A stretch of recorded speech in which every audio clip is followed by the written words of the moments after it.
आपको बताना है एक्सोस्केलेटन प्रौद्योगिकी क्या है, फटाफट से बताएं।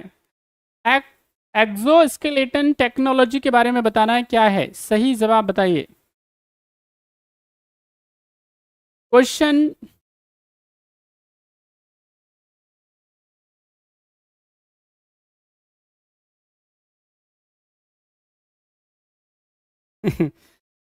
चलिए बढ़िया है।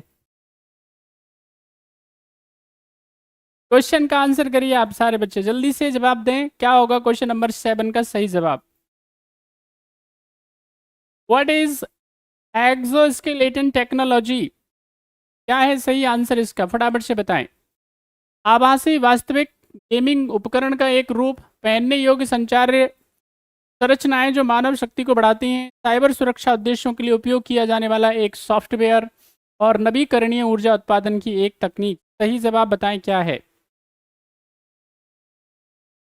चलिए जिन्होंने भी आंसर दिया है, अगर हम बात करते हैं किसके बारे में, एक्सो स्केलेटन टेक्नोलॉजीज के बारे में, तो ये क्या है, इनको बोलते हैं हम लोग स्ट्रक्चर्स सूटेबल फॉर वेयरेबल, या कह सकते हैं wearable structure that augment human strength, यानी जिनसे क्या होती है, मानव की जो क्षमता है उसमें क्या होता है, ऑगमेंटेशन होता है, उसमें वृद्धि होती है, उसमें विकास होता है, जो क्या कर देते हैं, हमारी जो कैपेसिटी होती है उसको क्या कर देते हैं, बढ़ा देते हैं। अब कोई दो चार एग्जाम्पल आप मुझे बताना इसके, आप मुझे इस क्वेश्चन का एग्जाम्पल बताना है, एक्सको एक्सो एक्सकेलेटन टेक्निक का एग्जाम्पल आप बताना मुझे। चलिए नेक्स्ट क्वेश्चन का आंसर करो। आपको बताना है कौन सा देश गंभीर जनसंख्या गिरावट का सामना कर रहा है, संभावित रूप से जनसंख्या गिरावट का अनुभव करने वाला पहला देश बन गया है, क्या है उस देश का नाम, फटाफट से बताएं। इटली, दक्षिणी कोरिया, जापान और Greece. Which country is facing severe population decline, potentially become the first country to experience population decline, क्या है आंसर।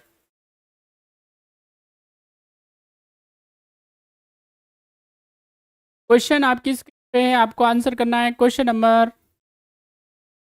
8 का आंसर बताओ फटाफट से। चलिए अब जिन्होंने भी आंसर दिया है, इसका जो सही जवाब है वो है Greece. Greece is the right answer. Greece में क्या है, लगातार क्या किया जा रहा है, पॉपुलेशन जो डिक्लाइन है वो देखा जा रहा है। अलग अलग बीमारियां उधर आपको देखने को मिलेंगी, जैसे अटैक की समस्याएं ज़्यादा हैं, ठीक है कि नहीं, स्टॉक जो है वो काफ़ी ज़्यादा है, जो मेडिसिन है उनमें क्या है, काफ़ी समस्याओं का सामना उनको करना पड़ रहा है। हमारे यहाँ पे भी एक अफवाह फैली हुई है, और बहुत अच्छे से आप समझें, यहाँ पे कोविड की वैक्सीन को लेकर के क्या है, कई चैनल्स ने उसको चलाया है, वो अफवाह है, कोरी अफवाह है, उसका कोई लेना देना नहीं है सच्चाई से। बात समझ में आ रही है। आप सारे बच्चे इसको इंश्योर करें, कोई भी किसी भी प्रकार की कोई तकलीफ नहीं है किसी भी वैक्सीन को लेकर के। बात समझ में आई, चाहे वो कोविशील्ड हो या कोवैक्सीन हो, किसी भी को भी वैक्सीन को लेकर के कोई प्रॉब्लम नहीं है, ये सिर्फ अफवाह है, ठीक है कि नहीं। इसको प्रोपोगेंडा कहते हैं हम, सिंपल भाषा में इसको क्या बोलते हैं, प्रोपोगेंडा कहते हैं, ठीक है कि नहीं। तो इसलिए आपको, आप अपने घर वालों को भी बता देना इस बारे में कि ये फेक न्यूज़ है, बेकार है, इसका कोई लेना देना नहीं है, ठीक है कि नहीं। चलिए हम आगे बढ़ते हैं। अच्छा, जैसे अगर मैं बात करता हूँ बर्थ रेट के बारे में, तो बर्थ रेट क्या है, किसको बोलते हैं बर्थ रेट।